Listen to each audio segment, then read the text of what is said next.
Okay, so we are right at the top of Cragg Vale on a place called Slate Delf Hill, and this is what we've come to look at today.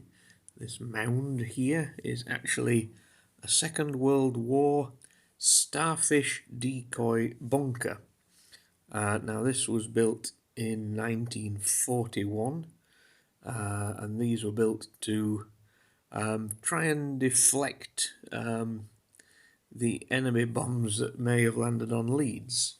It was one of 12 that were built around the same time around the outskirts of Leeds. I don't know if the others still survive, but this one looks in pretty good condition, doesn't it, really, to say it's been here for 80 years.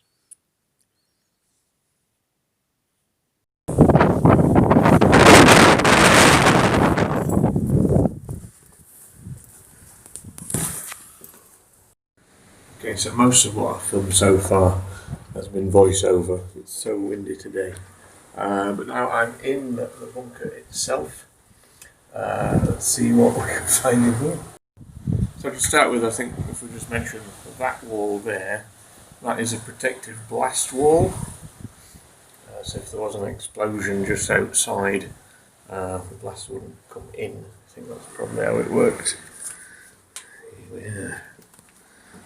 Okay, so this side, full of junk unfortunately, but this was the control room, and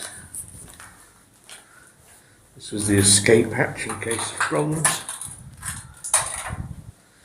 Obviously you can see where there would have been some steps going up. Shame it's so full of junk.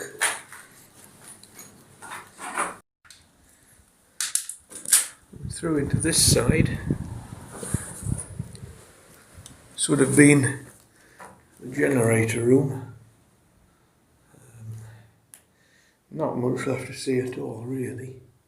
But look at the ceiling, it definitely looks like some wartime fortress, doesn't it?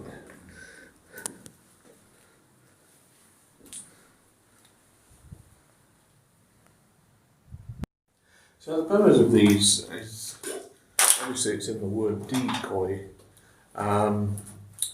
If there was an air raid during the war, the purpose of the Starfish Decoy sites was to detract attention away from Leeds particularly. So this is obviously, as you can see in the video, way out in the sticks in the middle of nowhere. And what they would do is they would set some, I think probably oil lamps on fire, let a controlled fire, so that if the plane flew over, it could potentially think it was flying over Leeds because of the way the lights were mapped out. And obviously dropping a bomb here, you might blow some wool off a sheep or something, but hopefully nobody would be hopefully nobody killed, that's the idea. But obviously a bomb landing on Leeds would have been worse, really. So there we go. The fact it's still here, I suppose, suggests no bombs landed here. I believe it was decommissioned in about 1943 or 1944. So yeah, it stood for 80 years so far. Despite the rubbish, it's actually in pretty good nick. Sorry I couldn't show you too much outside, but you could probably hear the howling wind in the background.